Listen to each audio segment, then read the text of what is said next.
먼저 오늘 주요 뉴스 정리해드리죠. 미디어스의 김민아 기자, 어서 오세요. 안녕하세요. 촛불 집회를 주최한 그 퇴진행동 측이 1억 원이 넘는 빚을 졌다, 이런 사실이 알려지고 불과 3일 만에 8억 원 넘게 모금됐다고요? 그렇습니다.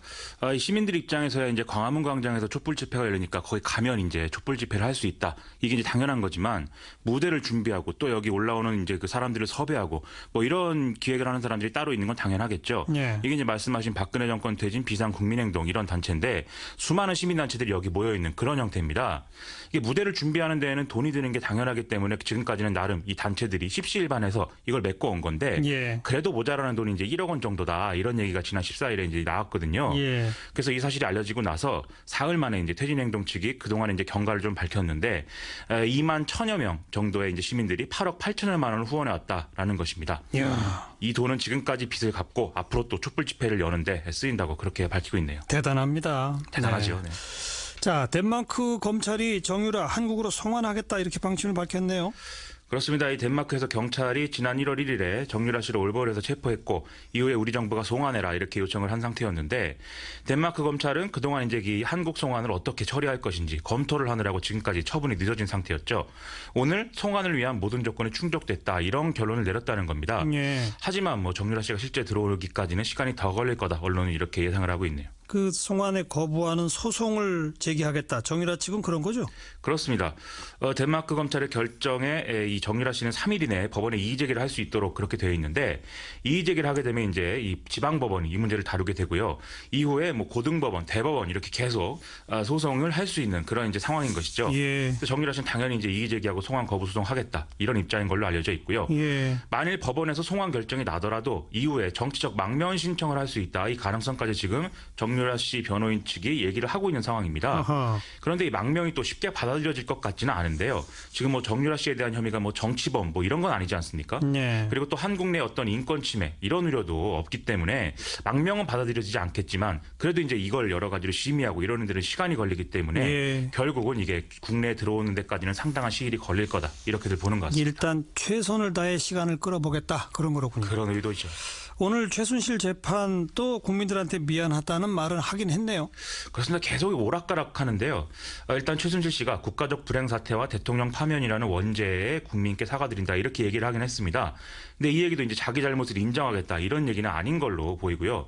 의혹이 그동안 자기한테 너무 많이 씌워져서 이걸 벗기 위해서 이 재판정에 출석했다, 이렇게 얘기를 하고 있습니다. 예. 또 이제 정유라 씨 얘기하면서 외부와 소통할 수 있는 통로를 한 군데라도 열어달라, 이러면서 울먹이기도 했는데요. 아울러서 이제 이 법적 쟁점들에 대해서도 최순실 씨는 뭐 거의 한 발짝도 물러나지 않는 그런 태도를 보이고 있습니다.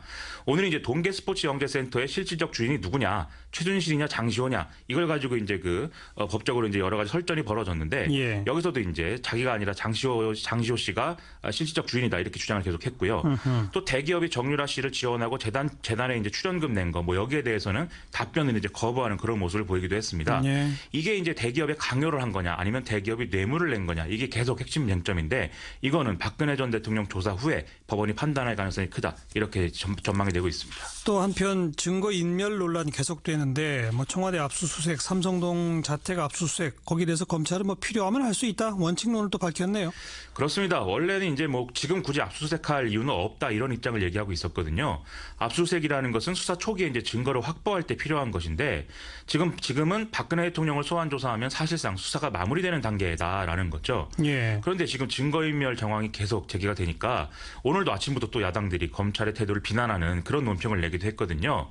이런 영향인지 오늘 검찰이 현재는 어쨌든 박근혜 전 대통령 조사에 주력하지만 나중에라도 압수수색이 필요하다고 판단되면 하겠다, 이렇게 얘기를 했습니다. 뭐 지금은 이 전 대통령에게 어떤 질문을 할지, 어디서 조사를 할지, 예. 이런 걸 준비하느라 좀 분주한 분위기라고 하네요. 뭐 원칙론적 입장인 것 같고 실제 압수수색 할 가능성은 제가 볼 땐 별로 없어 보이네요. 제가 보기에도 좀 그렇습니다. 그리고 어제도 우리 전했습니다만 이재용 부회장 담당 판사가 뭐 그 장인이 최순실 씨랑 무슨 관련이 있다, 뭐 이런 의혹이 있었잖아요. 그렇습니다. 결국은 재판부를 재배당하기로 했네요. 그렇습니다. 이 이재용 삼성전자 부회장 사건의 담당 판사가 최순실 씨 후견인의 사위다. 뭐 이것 때문에 인터넷이 굉장히 시끄러웠는데요.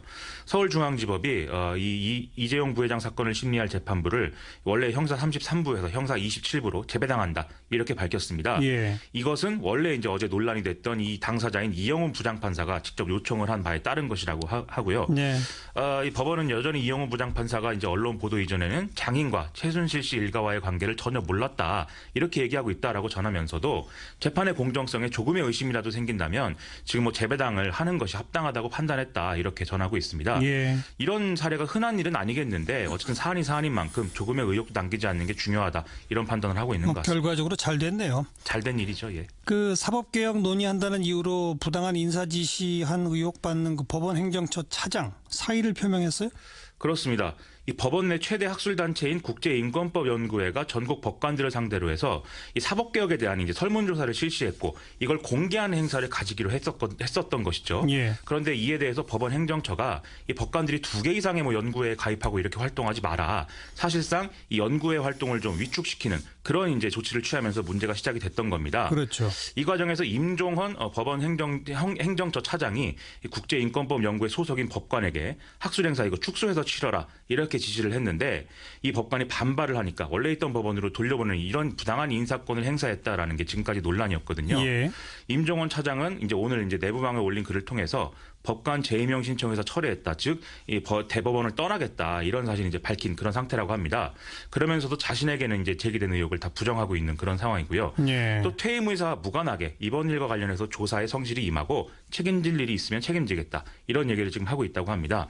이 사건에 대해서 뭐 법원 내 진보 보수의 갈등이다 뭐 이런 여러 해석도 지금 난무하고 있는데요. 예. 어쨌든 문제가 있다면 바로 잡으면 되는 것이기 때문에 원칙적으로 처리했으면 하는 그런 바람이 있습니다. 네.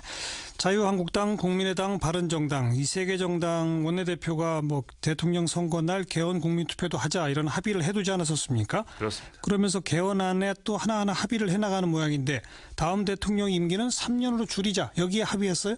그렇습니다. 이거 설명을 좀 드리자면요. 지금 합의한 기본적인 개헌안의 내용은 4년 중인 분권형 대통령 되지 않습니까? 예. 지금과 비교해서 내각제적인 요소가 들어가는 것이기 때문에 국회의원의 임기와 대통령의 임기를 맞추는 것이 좋다. 예. 그래서 2020년 총선 때 대선을 같이 치러서 새로운 헌법으로 같이 치르자. 이 얘기를 이제 하기 위해서 3년 임기 단축령이 나온 것이죠. 예. 그래서 그 골자로 이제 개헌안을 마련해서 이번에 대통령 선거할 때 개헌 투표까지 하자. 이런 이제 얘기를 한 것이고 그것을 예. 이제 공식적으로 제안한 그런 상황인 것입니다. 예.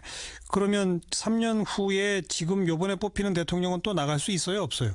3년 후에 그렇기 때문에 이제 이 만약에 대선 때 개헌 투표가 실질적으로 되고 개헌이 되면 예. 2017년 올해 뽑히는 대통령은 2020년에 재출마가 가능하다라는 것이고요. 중임제이기 때문에.